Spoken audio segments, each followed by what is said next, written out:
It is such a pleasure to be joining you on this Monday evening with an all-new edition of the India Development Debate. I'm Supriya Shrinate, and tonight we're debating a topic and a story that you first heard right here on ET Now.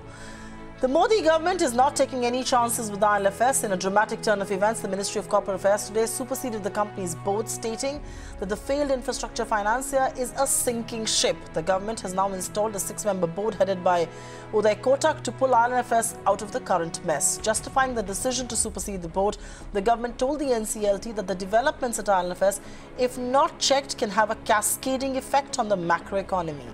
The Company Affairs Ministry asserted that the former management team headed by Ravi Parthasarathi had lost all credibility even as it instituted a probe by the Serious Fraud Investigation Office into the company's affairs. The big mess at IL&FS and the government's corrective measures are the big topics of discussion and debate right here on the India Development Debate this evening. Joining us is an extremely erudite and special panel on this very special show. Mr. M. Damodaran, Chairperson, Excellence Enablers and former Chairman SEBI joins us right here. Ms. Naina Lalkidwai, Chairperson, Max Financial Services. Mr. D.K. Mittal, former Banking Secretary, and Maithili Busnurma, a consulting editor at ET Now. If I can begin with you, Mr. Damodaran, this is a big day. This is an unprecedented, Mr. Damodaran, if you can hear me, this is an unprecedented sort of move. Okay, we'll go across to Mr. Damodaran in just a bit, but let me take this across to Mr. Mittal right now. And Mr. Mittal, we raised eyebrows when IL&FS was called India's Lehman moment. But today's supersession of the IL&FS board makes one think otherwise. Did the government have to step in if the situation wasn't alarming? And if the contagion wasn't risky enough to spread? So all those who sniggered at the mention of a Lehman-like moment, a Satyam-like crisis, perhaps need to rethink why they sniggered today. Well, this event was destined to happen. And I think the story started about 8 years back. It's unfortunate that nobody looked at it from that point of view since then. And this is a story of a monumental failure at all levels. So, it's so unfortunate for a country like us that we should have such repeated failures, starting with Satyam to Kingfisher to so many large cases going to NCLT, and then Nirav Modi, and then this. This is very, very sad, and we all need to reflect on it very clearly without blaming each other. What is wrong with us? What we need to do? So, I think from that perspective, this requires a lot of introspection from all of us together who are into the governance of companies in any form, in any way. So, whether it is board of directors, that means independent directors, whether it is auditors, whether it is rating agencies, whether the regulators, whether lending institutions, in this case everybody has failed miserably. So, I don't think anything can be done. If you have 6 agencies supposed to be looking after and all failing together, then what else could happen? The catastrophe is going to happen then. No, absolutely. Let me take this across to a man who knows all about this, and Mr. Damodaran joins us right here on ET Now as well. And I'm sorry and my apologies for that line that fails, sir. Do you welcome today's move by the government to supersede the board? Or is it perhaps too little too late? Many people believe it's better late than never. The government has said that it was done in public interest to supersede the management of IL&FS on grounds of mismanagement. This is not a takeover. But was this perhaps the last resort left for the government, sir?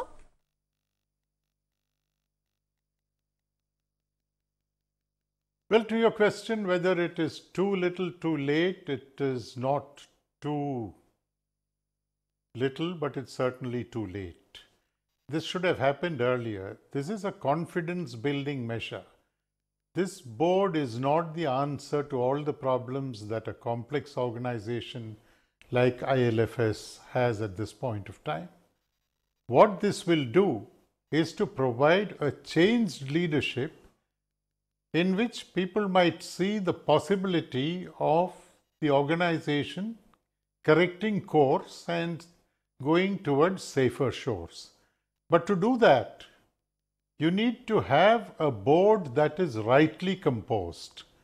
Why do I say this? Because if you look at Satyam, and there have been a lot of parallels to Satyam, Satyam had in the 6-member government appointed board some phenomenal persons, Deepak Parekh, the elder statesman of the finance sector, Kiran Karnik, the elder statesman of the IT sector and the development sector. And then you had Achyutan, who was a financial wizard. You had Manoharan, who was an accounting wizard. And there were people who had their tasks cut out. Some were reaching out to the investors from overseas, telling them that things are on the mend. Some others were actually mending them in-house, the lawyer and the chartered accountant. I don't see the equivalent of that. The leadership is phenomenal. I think Uday Kotak is a phenomenal leader. Given his kind of experience, you couldn't have got much better. Vineet Nair brings more than a lifetime of experience and sagacity, wisdom, leadership, call it what you will. But I'm still missing those pieces. Who are the people who will roll up their sleeves like Mr. Achyutan and Mr. Manoharan did, sit there in the trenches and actually get to micro details to figure out what needs to be done? Ordinarily, the role of a board is not to get into details, not to get into management. But this body, even though it's called a board, will have to lead the effort of diagnosis, of prescription and of treatment. And I think they will need to bring a few more people on board.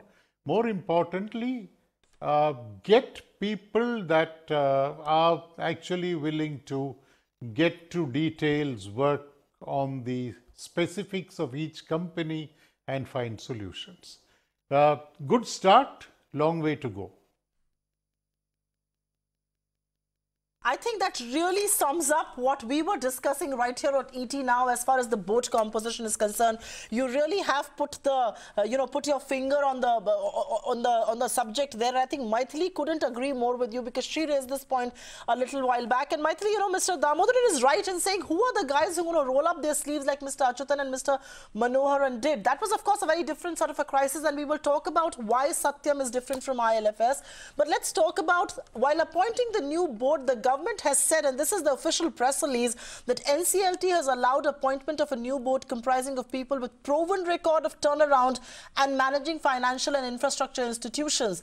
I really respect bureaucrats. I really think they bring a lot of the, the rusty ground knowledge that sometimes technocrats don't. But are you not surprised that the names of the boards have 3 former bureaucrats? Vineet Nair, of course, for the experience that he brings. Mr. Vajpayee is a former SEBI chief. But who has infrastructure experience here? I mean, would it not have been perhaps better to get someone from, say, the RBI for their deep insight into averting financial instability? Because that is the issue here. It is not just tiding over this crisis. This is an institution which is financially unstable right now.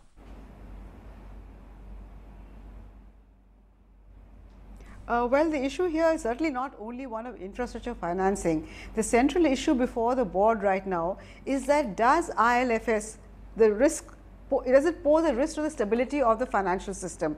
Is there a systemic risk? Because remember, even though we called it a systemically important core investment company, given the impasse that we are at now, does it pose a risk to the financial stability of the system? And for that, you need somebody who is responsible for financial stability, and that is the Reserve Bank of India. And as Mr. Damodaran, you yourself mentioned, each of the board members is comes to the board with high credentials, long track record, but are they the right people for the job at hand? The job at hand is to decide, does IL&FS pose a systemic problem? If you remember in the US, what happened? It was a Fed which was masterminded the entire package.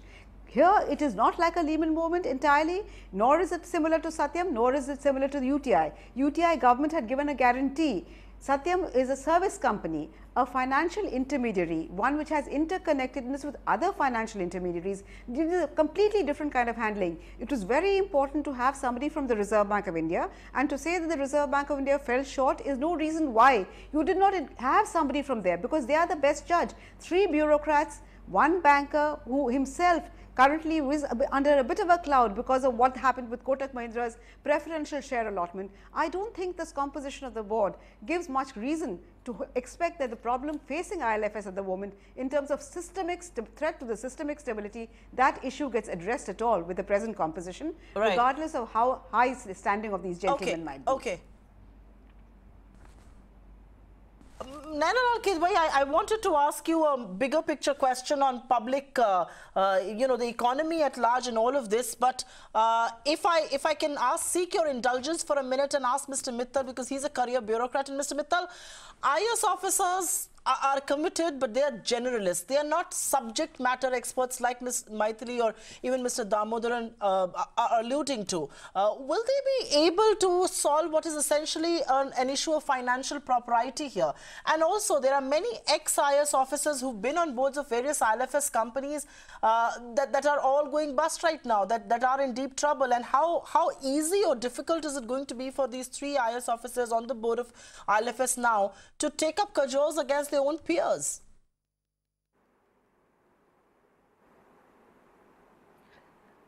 So, Supriya, first, let's see, and I missed some of the earlier discussion because my line wasn't so.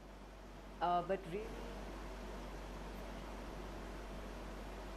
Nainal Kidwai, I'm just coming to you, ma'am. Mr. Mittal, go ahead.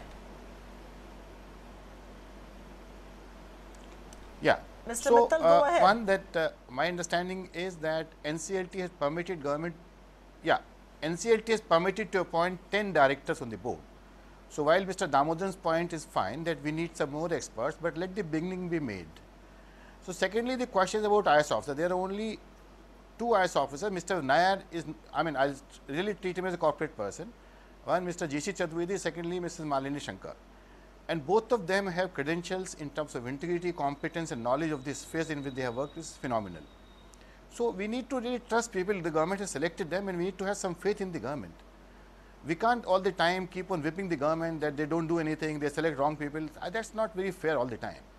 Ultimately, it is government which is taking the risk, and they have gone to NCLT with some analysis, some screening and seeing that who is available, who is not available. We do not know whether they reached out to some more persons and they said we are not available.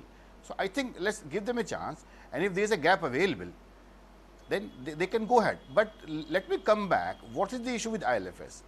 The issue is when the remark was made that we should have somebody from RBI. That's very fine. RBI person can always be inducted. You can have retired DG or ED, whomsoever is available.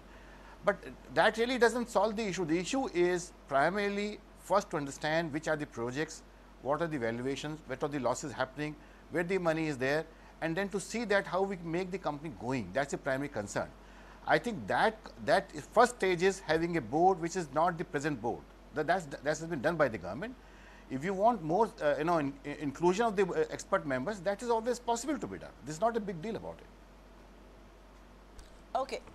Okay, fair point. Nainal Kidwai, I'll come to you. And Naina, I'm going to ask you the big picture question. The government cited NBFC scare, and obviously, there was carnage in the markets on account of what was happening in IL&FS. The government also cited risk to macroeconomy to justify its actions. And then the government went ahead to cite the fact that mutual funds will collapse if IL&FS collapses. My question to you is, while the first 2 factors may be a genuine reason for the government to get in, mutual funds are subject to market risk. I mean, IL&FS was near insolvent for a while. Mismatch was known for 2 years. Why the action now? I mean, the pretext on which it is involved is perhaps going to be more macroeconomy and not to save mutual funds, I'm presuming.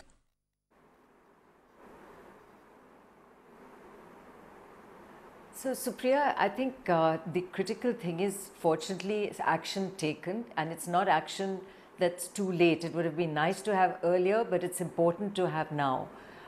We hear, more maybe through the rumor mill and a couple of announcements here and there, that there is interest in some of the assets.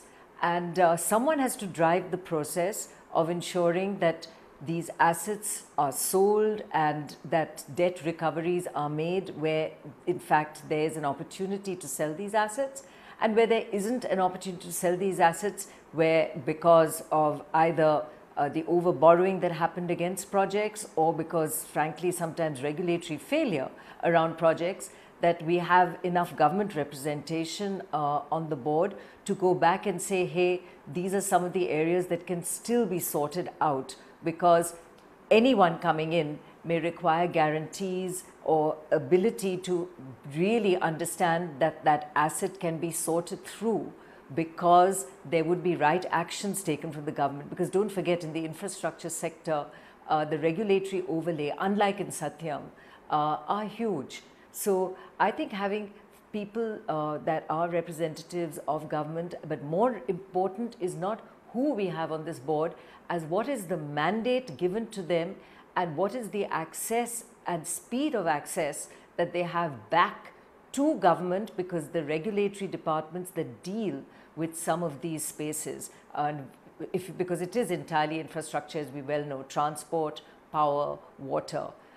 So what is their mandate? What is the access they have in terms of sorting things out? In Satyam, we know the response was directly into the Prime Minister's office, and decisions were taken from there across different government ministries, whether tax or otherwise, to allow oxygen to continue to flow into the company. So one is, what is the mandate of this board? Two is how much leeway or what levers are they going to be given to move? And the third would really be, and there I think having Uday is quite helpful, because given his investment banking background, the ability to package these assets and sell them off. Right. Ms. Kidwai, just bear with me, because I want to move the discussion to a comparison that's being now made in media. You know, and even when I broke the story earlier in the day today at about 10:15, 10:20 a.m., what I was told by my top government sources was that this is going to be a Satyam-like operation. So even in the government's mind, this was a Satyam-like rescue act. Mr. Damodaran, aren't Satyam and IL&FS two very different entities? And they're completely different, especially given the fact that Satyam was a software services company. IL&FS is not just a conglomerate, but it's a financial entity. And which is where the difference is. We are almost comparing apples to oranges if we try and compare Satyam vis-a-vis IL&FS.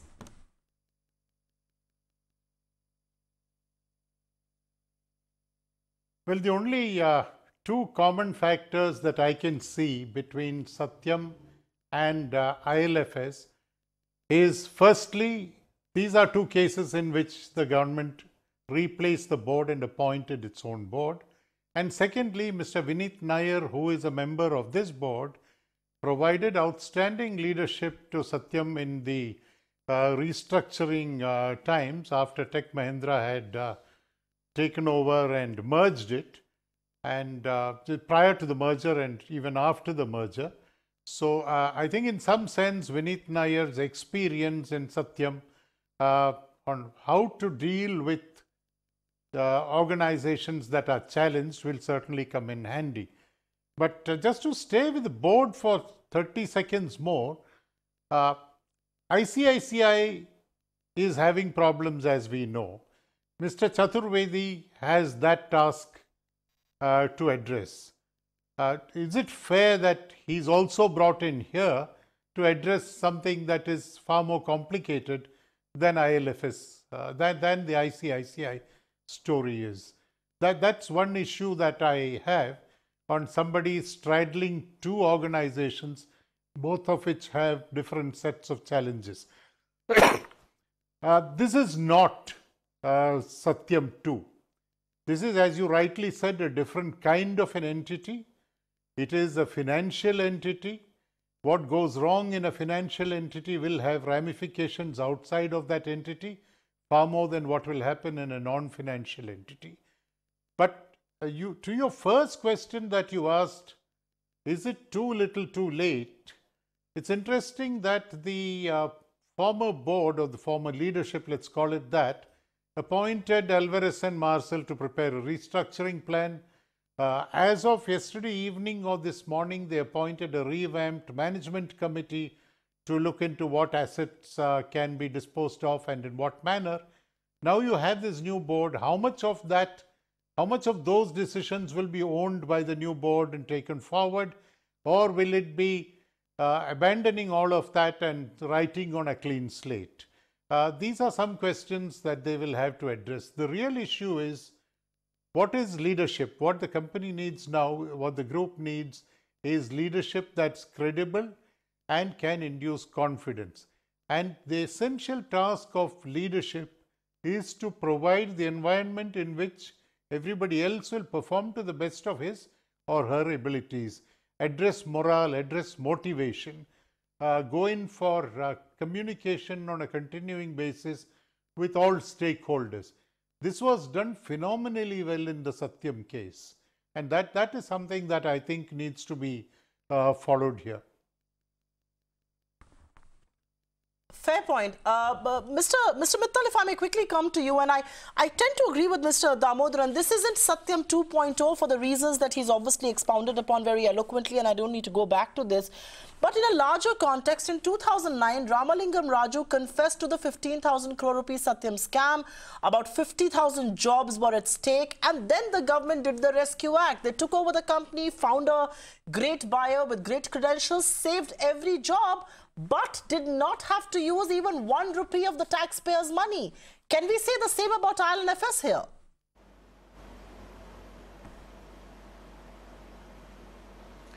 Well, Supriya, I like to correct that government never took over Satyam, and nor they have taken over IL&FS. What they have done is they have used a legal provision to get the board replaced by another board. So there is no question of no question of government putting in any money. I don't think that's the intention of the government. The government is basically seeing that whether the company, that is IL&FS, can be managed properly to the best of the ability of the new board. That's what the government intention is.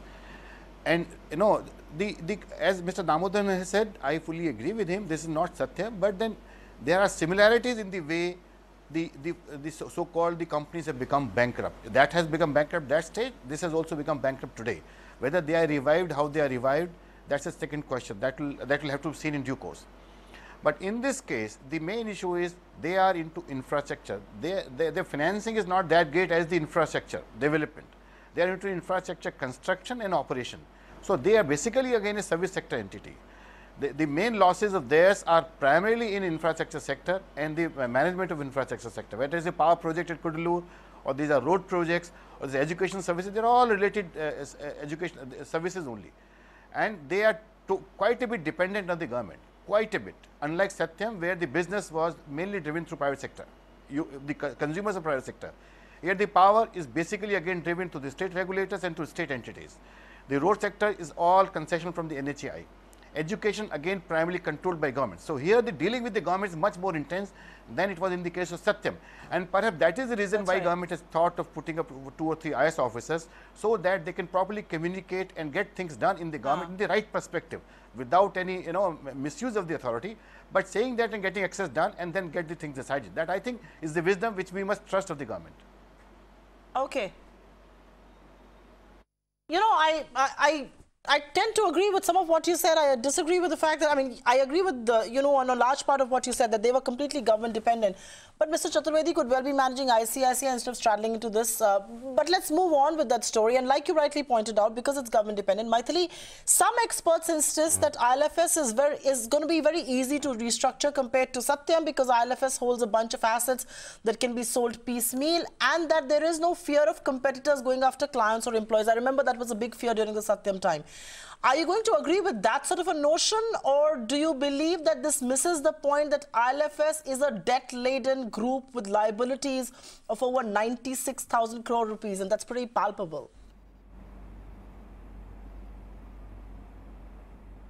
Oh, well, IL&FS, Supriya, is a completely different kettle of fish from Satyam. As I said, it's a financial intermediary. So the biggest question really is that what is the risk if IL&FS was to go down? If IL&FS could go down on its own without having any deeper ramifications except for its shareholders, as in the case of Satyam, it was essentially the shareholders, etc., who were suffered. In the case of IL&FS again, if the pain is borne only by the shareholders and by the holders of mutual funds, corporate debt, that is how the financial system works in a modern capitalist economy. There is absolutely no reason to bail out mutual fund investors. And if we do that once, you're creating a huge moral hazard, which is precisely why it requires an informed entity, which in every country will be the central bank, to decide whether there are deeper ramifications for the financial system. Unfortunately, however much it may hurt mutual fund investors, and I myself am a mutual fund investor, it is the fact that mutual funds are subject to market risk, investment in corporate debt is subject to market risk. The only reason why banks give you a lower rate of interest is because banks are so regulated, they are under various strictures, and for no other participant in the capital market should any line of credit or any kind of rope be handed out by government. trying to bail out IL&FS, which you did not do in the case of any of the other infrastructure projects, I think the government is risking a huge moral hazard. It should be avoided, and the current board will not be competent to take the decision whether there is an issue of financial contagion. Bailing out mutual fund investors, corporate debt holders, commercial paper holders is the completely wrong thing to do. You know, I think there are a lot of experts who are watching this show and they completely agree with you, because a lot of them are writing in saying that claw back all the money looted by management teams for last 30 years, appoint a liquidator who can do a neat, clean and speedy job instead of trying to put this all back into action. But Ms. Kidwai, you know, the setting up of the board is just the beginning of this reboot or this rescue act. The board has to now appoint a CEO or a CFO. And, you know, the other concern is that these directors will be part-time directors. The question is, can they afford to rely on the present management that's already in the dock for info, or is a forensic audit a given? I mean, how are they going to make good decisions unless they don't have data that they can rely upon? So is a forensic audit a given in a case like this?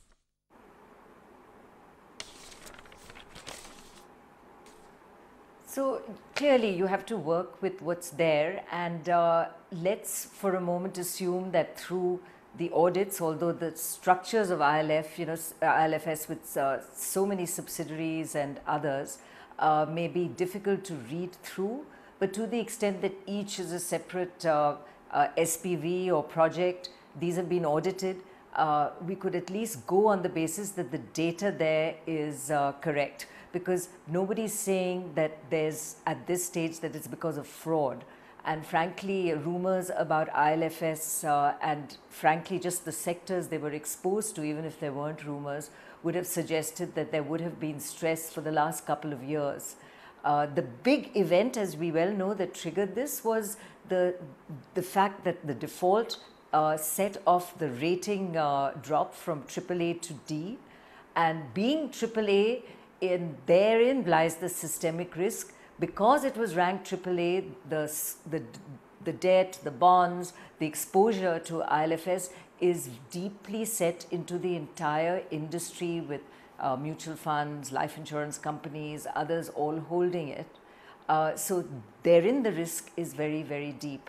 But I don't think the issue is about getting into the forensics right now. The focus has to be on assets which are, you know, solid, they're there.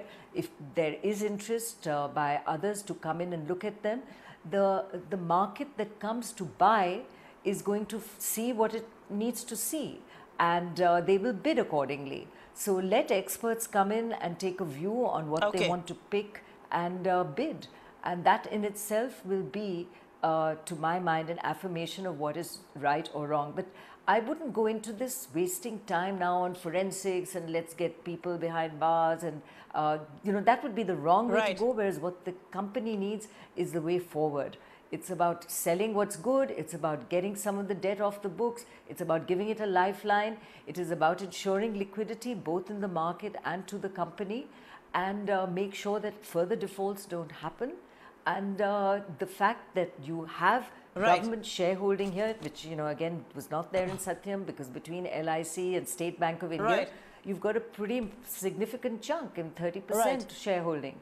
So it's a very different kettle of fish, and government absolutely has to support this. I don't think that this can be ignored or treated at arm's length. Okay.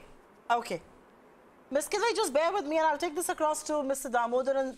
Mr. Damodaran, the government also told NCLT today that directors of IL&FS have failed to discharge their duties.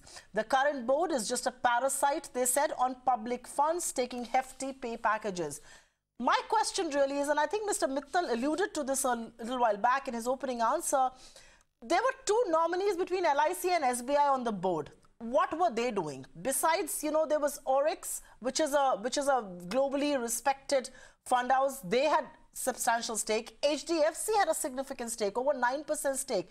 And not to miss, there were some very prominent independent directors on the board of IL&FS, and they were there for years. Now, when the government has superseded the board, is it a given that, you know, this probe is going to go across, look at former directors and management, and should culpability not be fixed there as well?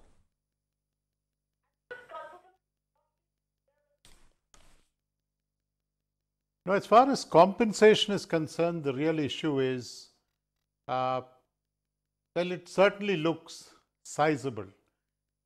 But this is not the only organization where disproportionately large remuneration packages are available. There is one other in the same city, in the same locality, which is under regulatory glare for lots of things going wrong, where also similar packages have been paid to the top management. I am a firm believer in a large percentage of the compensation package being a variable element which is success based, which is based on your ability to deliver agreed numbers or deliver on the direction and the pace of implementation of projects. Otherwise, some of these compensations will be very, very disproportionate in relation to what is obtained. But if you look at, move away from compensation, don't look at whether the board failed, did not fail. Well, certainly that assertion was made. I would think what needs to be done by the new board, and that is the focal point is the new board now. It's not the government. The government has done its bit. Maybe, as Mr. Mittal said, it can add a couple of directors going forward in case that is felt. But for the board, I think the first step is to identify which are the companies within the group that on a standalone basis are either doing well or can do well with minimum effort. Carve them out, make them independent of the rest of the entity, ensure that there is proper leadership so that at least some businesses, and I hear that some businesses are doing all right, but now all businesses will suffer because the ratings have gone down. The cost of borrowing will go up even for the entities that need funds in order to keep the ship sailing.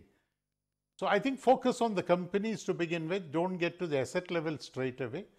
Talk to the CEOs of the individual companies to see who needs to stay, who needs to go. Then among the 6 members, decide who will tackle which part of the problem.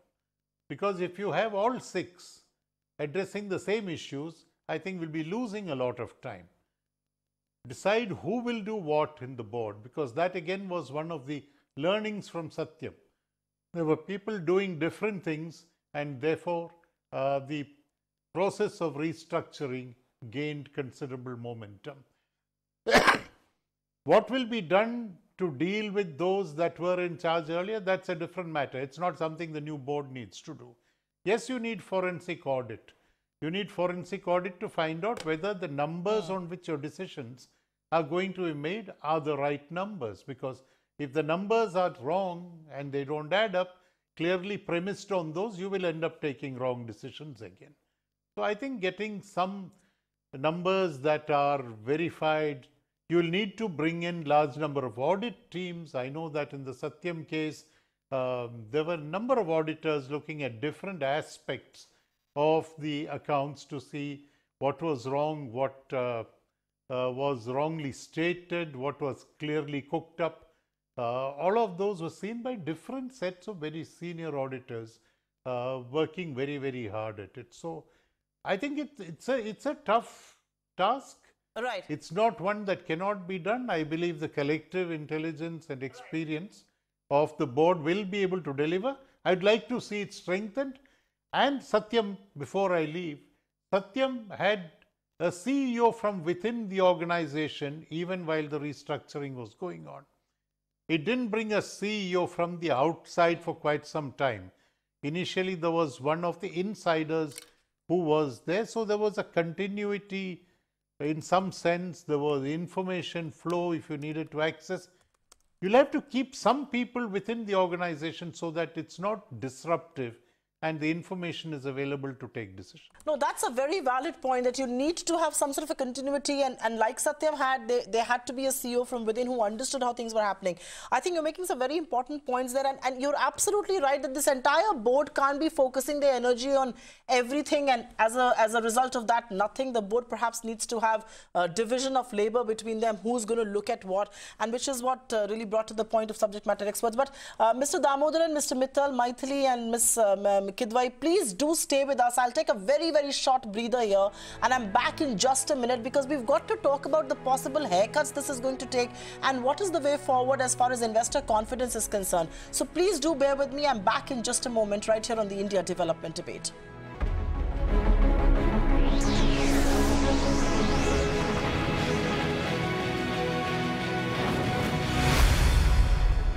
Welcome back. You're still watching the India Development Debate right here on ET Now, and I think it's time to put forward the contra questions onto this entire debate. And Mr. Mittal, if I may seek your indulgence into this. Yes, IL&FS has an exposure of nearly 96,000 crore rupees, but the question also is that there is a risk and reward mechanism in financial markets, and that's how financial investments are made. If the government gets in to rescue IL&FS, why should it not have rescued Amtech, or for that matter, why should it not have rescued another Bhushan? My question really is, should this board not sort out the mess, let the company be liquidated, sell assets? Because mutual fund investors don't need to be saved by the government doing the Rescue Act. What is the big deal here? Let me say at the very outset that nobody knows whether there is a haircut required or not. This is assessment of yours versus mine. So we should give new management time to assess and come out, and for that the first thing they will have to do is perhaps do the rollovers for some time, 3 months or 4 months or 6 months. In the meantime, as Mr. Damodaran has said, identify good assets, see that whether they can produce more and they can earn more, and look at the assets which are marginal and look at the assets which are leaking, and then take a separate strategy for each of these assets. If they are able to do this, I think there is a fairly good chance of recovering lot of money, and well, nobody knows whether we can recover 100% or not, but it is possible to recover a lot of money if all these assets are properly classified and action plan is done for each of these assets, each of the category of the assets. So the second part, that whether government should give money, I don't think so. Government should put in even a single paisa into this company. That is a bad precedent. No, you can't say public money to be going and support the private sector. That's a very bad thing. Even we, I mean, as citizens, we should not suggest that government should be putting money even into PSUs which are leaking. So where is the question of government putting money into private entities which are leaking? So that I don't think that's not, neither government has said, nor is to be considered by the government that they want to support financially IL&FS. IL&FS will have to stand on its own legs. If they can't, then the consequences will have to follow. That's an important part that you're talking about. If they can't stand on their own legs, let the consequences follow, and the consequences could well be liquidation. And everybody who invests in markets needs to be made aware that there is a certain risk that you carry with you. These are not banks that will give you a short return of 4.5%. These are not your PPF accounts. These are equity investments that you're making, whether it's through mutual fund or through direct exposure. But Maitri, the other point that I want to talk about it is, does the job of the government just end with intervention and setting up of the new board, superseding the present board? Because as far as infrastructure is concerned, there are still very many levers that the government has in its hands in terms of concessions and those norms that can seriously take care of some of the hiccups in the infrastructure project space. And do you believe that is the next obvious thing that the government needs to do here? You know, if you talk about a road, for instance, and I was having this chat with Amit Tandon, I think, in the evening, and he said something interesting. He said, you know, if you have a road project, and if you can extend the toll collection from 15 to 20, 25 years, you'll find a fresh new buyer with fresh new interest. Are those levers something that the government needs to put to use right now? Or should it? Oh, well, absolutely. The government does need to address the many infirmities in infrastructure financing and in the host of issues that you raised. But my problem really is that when it was a problem of bank NPAs, which were primarily in the infrastructure space, nobody showed any hesitation. In fact, if the bankers were condemned and they said, well, if these infrastructure projects are not viable, take them to the cleaners, which is what we've done under the IBC route. So my question is, why are we adopting double standards? Mr. Mittal spoke about rollover. Rollover in the case of IL&FS, evergreening in the case of banks. So we cannot have double standards. The point is that if IL&FS is not viable, which it clearly is not, Today it has a problem of lack of liquidity maybe. We don't know whether it is insolvent. But even if it is a lack of liquidity, somebody has to extend that liquidity to IL&FS. My question is, why should that liquidity be extended to IL&FS when it is not a bank? It is not regulated like a bank. It does not maintain CLR, SLR, it does not maintain CRR. None of the strictures that are put on banks are put on IL&FS. So today if IL&FS is to fail, if, and I repeat if it has no contagion effects for the entire financial system, it should be allowed to fail, because that is how modern capitalism, modern financial systems function. Only in the case of banks, which is why banks are considered a distinct entity, and no other entity should you rescue, especially with taxpayer money. Rollover is not cost free. Rollover comes with a cost, and that cost should be extended only when it is very clear that there are larger risks to the system of allowing it to go down. Only when that calculated assessment is made should a penny of taxpayer money, whether it is rollover, whether it is temporary liquidity, should be extended. Otherwise, people who invest in the capital market have to suffer the consequences. You get a higher return for higher risk. If you have got a higher return earlier, today when the chickens are coming home to roost, well, so be it. Okay. You know, the debate is very sharply divided between those who say that there should be a rescue act of sorts done, those who say that the government is setting a wrong precedent. But let me just take the focus away from what is happening to why this is happening. And Ms. Kidwai, if I may ask you, this move by the government, when we put the story out, the idea from the government was that this is going to boost sentiment, this is going to restore confidence. Do you believe that is going to happen? Because one incident after the other, whether it perhaps may have begun with ICICI and then Axis and Yes Bank, tells you that there is a lot of rot that exists in corporate India as well, and which perhaps has also eroded sentiment, eroded confidence. Do you believe this kind of brings confidence back? The fact that, there is this government standing like this big brother will step in when warranted, or is this perhaps avoidable? I believe the intention is to restore confidence, and it will restore confidence. Let's not forget that this is also about sectors where government has had a role because of infrastructure.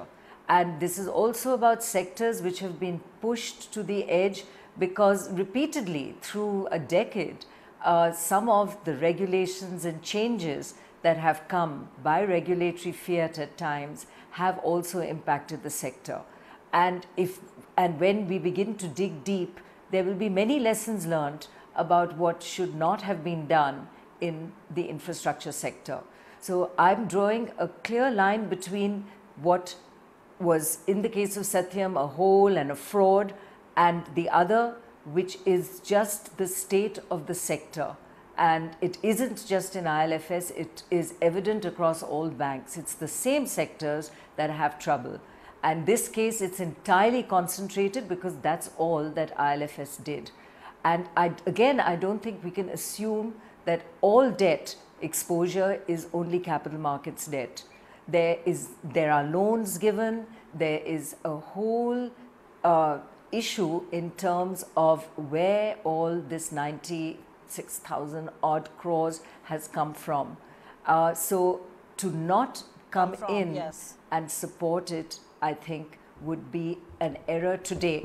And we have to look at it not as support forever, but it's really, you've got a patient on the table, etherized. If you don't give that oxygen now, you will have a dead patient. So someone has to charge that liquidity, give them the time in order to reset the assets in a manner that can be sold and can bring money back in.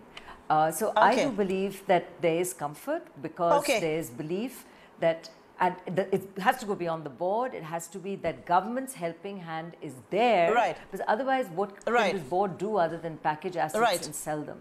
We need a little more than that. Okay, fair point. Miss Kidwai, I'll have to take a quick last question with you, Mr. Damodaran. And the question really is, does this make the system review how case after case, whether it was ICICI, whether it was Axis, whether it was Yes Bank and now IL&FS, the long stint of directors and the very long stint of CEOs in some of these cases is the one common factor. And has the time come to resolve it from a decisive policy standpoint? Has the time come to perhaps look at trimming the tenure, to have fixed tenures? The public sector is, criticized for very short tenures. The private sector perhaps has too long tenures. Part of the problem is with the media. I hope I don't lose too many friends when I say this. I think you refer to a lot of these leaders that have become, larger than themselves and the organizations as icons. Remember, the last three letters in icon is C-O-N, and the minute you raise them to iconic status, everybody decides to shut their eyes to what is happening within the organizations. No questions are asked, no answers are given. And that is, I think, at the root of a large number of problems. All the organizations that you mentioned, the issues are different.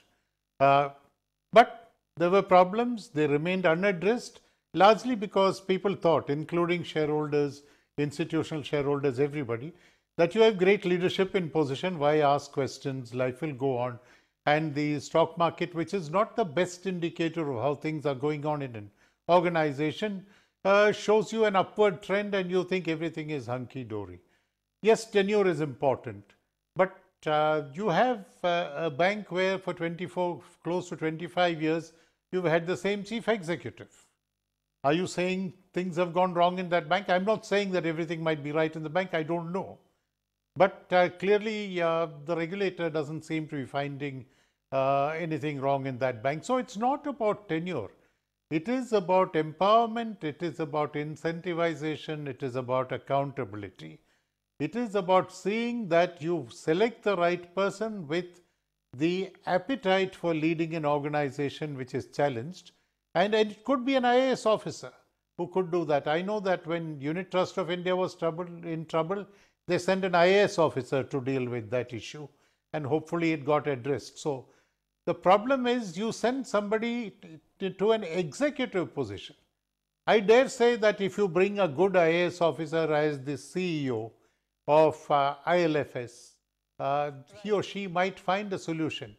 Putting them on board is suboptimal utilization of their experience. That is my view. Okay, a quick last word to you, Maithili, and please keep it to bare minimum 30 seconds. How much of today's action is determined by the politics around IL&FS? We got Rahul Gandhi and we got the opposition involved with this, calling this a scam. Now the finance minister and the leader of the opposition seem to be in some sort of a battle of words.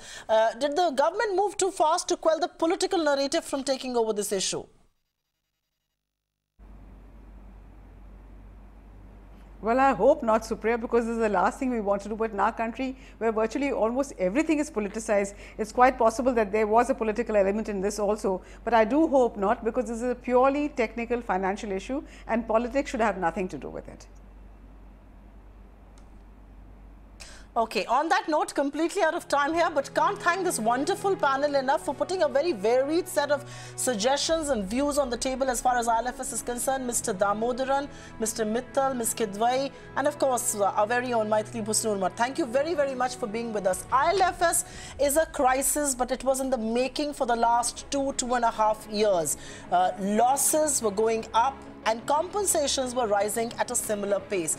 It does tell you of a lot of rot that exists in corporate India. It also points us to the direction of how there was a failure at every stage, at the failure of lending, at the failure of regulation. The failure also came from auditors, ratings agencies, management, boards. What were government agencies doing on the board is also the other big question. And that needs to force all of us and our stakeholders, our government and our regulators to do a hard rethink, because we cannot have yet another IL&FS in the making in our financial system. Thank you very much.